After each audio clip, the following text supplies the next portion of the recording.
Hello hi, मी श्रेया. आम्ही आज आलो आहे गणपती घ्यायला. यावर्षी आमचा गणपती हा सचिनदादा बसवतो आहे, म्हणून आम्ही आलो आहे आता गणपती घ्यायला. आता गणपतीची तर तयारी चालूच होती. माझा तर अवतार झालेला. बाप्पाला बघून आमचं मन भरलं. हे आहे आमच्या बाप्पाचं पहिलं दर्शन. बाप्पा घरी आणला आणि विराजमान केला. आता त्याच्यावर थोडंसं डेकोरेशन करायचं आम्ही ठरवलं. तर मी येताना असे डायमंड्स घेऊन आले आणि आम्ही आता डिसाईड करतो आहे की ते कुठे लावायचे. जरा वरती लावून बघूया आपण. तर ते छान दिसत होते आणि पण ते चिटकत नव्हते, म्हणून त्याला पकडून ठेवायला लागत होतं. त्याच्यावर आमचे काही काय प्रयोग चालू होते. घरातले सर्वजण त्याच्यावर सजेशन देत होते. हे असं लावायचं, हे असं करा, हे तसं करा. सर्वांचं ऐकत, सजेशन ऐकत आम्ही हे पार पाडलं. त्याच्यानंतर अर्ध्या साईडला झाल्यानंतर दुसरी साईडसुद्धा आम्ही त्याच पद्धतीने तयार करून घेतली. आता कळत नव्हतं की वरच्या सेंटरला आम्ही ती लावायचं की नाही लावायचं.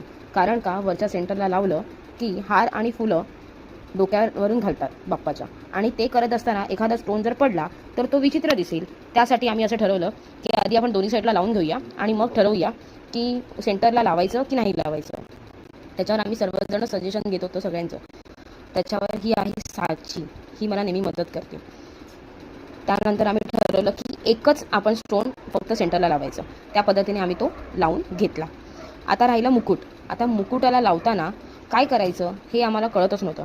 मी एक मोठा स्टोन घेऊन आलेली आणि त्या पद्धतीने आम्ही असं ठरवलं की आता जो सेंटरला स्टोन लावला आहे त्याच पद्धतीने मधला जो स्टोन असेल तोही मोठ्या आपण सेंटरला लावून घेऊया. म्हणून आम्ही हा सेंटरला लावून घेतला.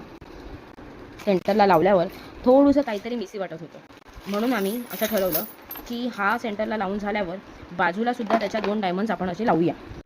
आणि मग आम्ही ते दोन्ही डायमंड असे बाजूलासुद्धा लावून घेतले. आणि चिटकत नसल्यामुळे मला ते धरून ठेवावं लागत होतं. 2 डायमंड लावून घेतल्यानंतर आम्ही त्याच्या धोत्रालासुद्धा मोती लावले. आणि कानाच्या बाळीला आम्ही दरवर्षी बाळी आणतो, पण यावर्षी मी आणली नाही, म्हणून तिथे स्टोन लावण्याचा मी प्रयत्न केला. तसे स्टोन लावून झालं. लेस आम्ही त्याच्या शेल्याला लावून घेतली आणि अशा पद्धतीने आमचा बाप्पा दिसायला लागला.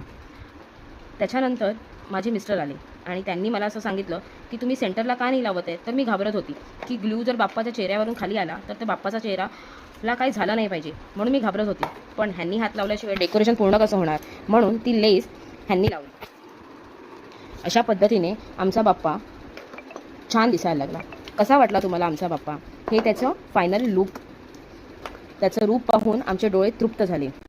आम्हाला तो वाटतच नव्हता आधी आणलेला बाप्पा आणि आता आम्ही सजवलेला. एक वेगळाच आनंद आम्हाला मिळत होता. तुम्हाला कसा वाटला आमचा बाप्पा हे आम्हाला नक्की सांगा. आणि आमची मेहनत, मागचं डेकोरेशन तर अतिशय सुंदर झालं होतं, पण त्याला काहीच व्हॅल्यू